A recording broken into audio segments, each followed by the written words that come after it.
Welcome to This Explainer. Today, we're going to unpack a fascinating situation where a massive macro-level geopolitical trade war is actually being solved by micro-level edge computing.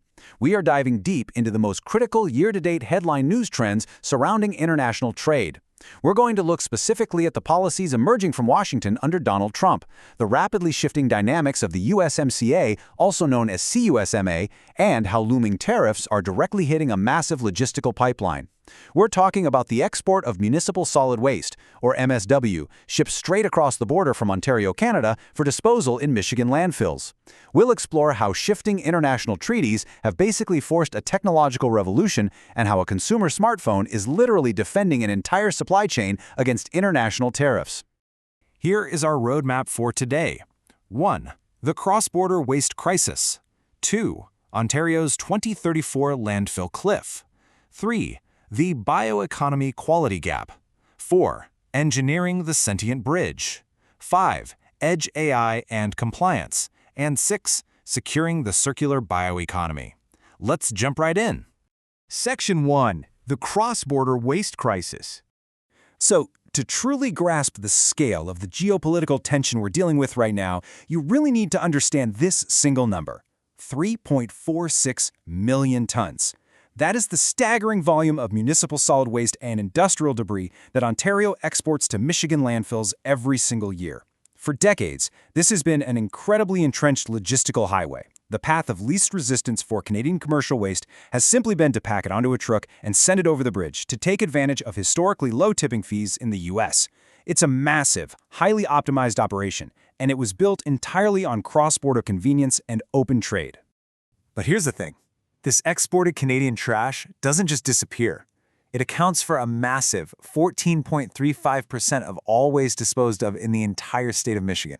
That means the receiving end relies heavily on this volume for steady landfill revenue and operational scale. It's created this deep, structural codependency between the two nations' infrastructure networks. But recently, that historic, frictionless relationship has hit a formidable geopolitical wall, creating serious vulnerabilities on both sides of the border. Let's look at how fast this escalated. In early 2025, the Trump administration in Washington initiated 25% universal tariffs, which significantly altered the dynamics of the USMCA trade agreement. This move immediately shifted the regulatory environment at the border. It went from a frictionless corridor into a highly audited choke point.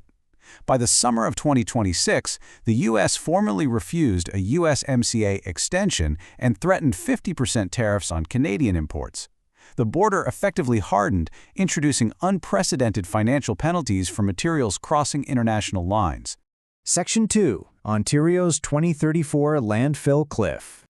Think about what happens to a province's critical infrastructure when its primary safety valve is suddenly shut off. The math is honestly pretty stark.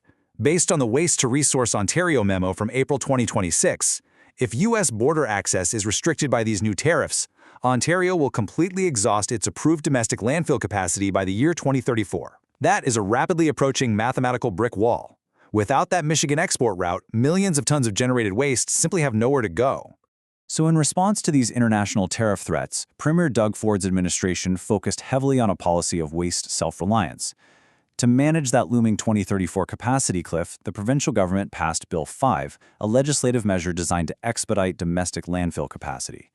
Now, this push to secure domestic infrastructure has led to some notable local conflicts, like the intense public debate surrounding the proposed York 1 site in Dresden. It's a direct chain reaction, right? International trade policies fundamentally altering local environmental and infrastructure planning. Section 3. The bioeconomy quality gap. For decades, the waste industry relied heavily on arbitrage. This was the legacy strategy of taking raw, unverified debris and moving it from a high-cost location in Ontario to a low-cost landfill in Michigan. But arbitrage is dead. Tariffs demand absolute proof of origin and material class. You simply cannot move undocumented, chaotic debris across a border that is now heavily taxed and vigorously audited by customs agents looking to enforce USMCA compliance. And this creates a massive quality gap that the industry has to solve. On one hand, you have the chaotic, muddy reality of a standard construction transfer station. We're talking mixed wood grades, unknown origins, up to 40% moisture, and hidden toxic contaminants. On the other hand, you have the near-pharmaceutical precision demanded by the emerging biocarbon market. They require strict chemical purity, less than 1% contamination, and very low moisture. You absolutely cannot feed raw, chaotic debris into highly sensitive biocarbon reactors designed to create things like sustainable aviation fuels and green steel. Section 4. Engineering the Sentient Bridge. To bridge this massive gap, an industrial technology company named 905 Wood engineered what they call a digital refinery, and it operates under this critical philosophy: your camera sees color, not chemistry. Think about it. A piece of clean, natural wood and a piece of chemically treated, highly toxic wood can look completely identical to a standard camera lens. Visual data alone is dangerously deceiving. Because of that, the system operates on a baseline of guilty until proven innocent, ensuring that no toxic contaminants ever make their way into downstream biocarbon facilities. The way they achieve this rigorous verification is a genuine technological breakthrough. Instead of relying on some massive, expensive server farm in the cloud, 905 Wood utilizes a highly specific, pocket-sized consumer tech stack. The core hardware is the Google Pixel 10 Pro, powered by the new Tensor G5 chip, running the highly secure Android 16 operating system. And most importantly, it utilizes Google's ultra-efficient LiteRT AI stack to push immense artificial intelligence capabilities right to the physical edge of the supply chain. Now, this transition to localized edge computing, it's an absolute necessity. Picture the actual working environment. Construction transfer stations and scrapyards are incredibly dusty, they're chaotic, and they often have terrible, spotty 5G reception. If you had to wait to upload high-resolution images to a cloud server hundreds of miles away just to get a verification result, the entire logistics chain would grind to a halt. By processing immense data entirely offline on the local device, they achieve zero latency. Trucks are processed instantly, keeping the industrial pipeline moving without crippling delays. Section 5. Edge AI and Compliance. Let's look at the actual UI and UX workflow of this digital refinery application. It's totally seamless, taking raw material and turning it into verified data. It starts with an AI-driven request for quote, or RFQ, locking in the parameters. Next, the operator performs a real-time Edge AI visual and audio scan right at the bin. Boom. The system instantly executes a cryptographic hash to secure that verification data. Finally, it generates an automated, legally binding PDF documentation output. It basically walks the user from an initial quote to a fully verified digital asset in 4 incredibly clear steps. But behind that streamlined interface is just an absolute powerhouse of computation, utilizing what's known as turbo-quant compression, which is essentially a technique that allows massive AI brains to fit efficiently onto a tiny smartphone. The LiteRT stack harmonizes an entire ensemble of models simultaneously. You've got Gemini 3.5 Pro, Claude Opus, and GPT-OS running concurrently to execute a digital 12-stage TCLP pre-screening. In simple terms, TCLP is a rigorous digital toxicity check that instantly assesses wood species, moisture levels, and chemical risks directly on the device. Because the system runs multimodal sensors, it employs this fascinating capability called audio intent hijacks. Imagine a site supervisor using the app, and they check a box that labels a load as clean wood, but they casually mention the word demolition to a coworker nearby.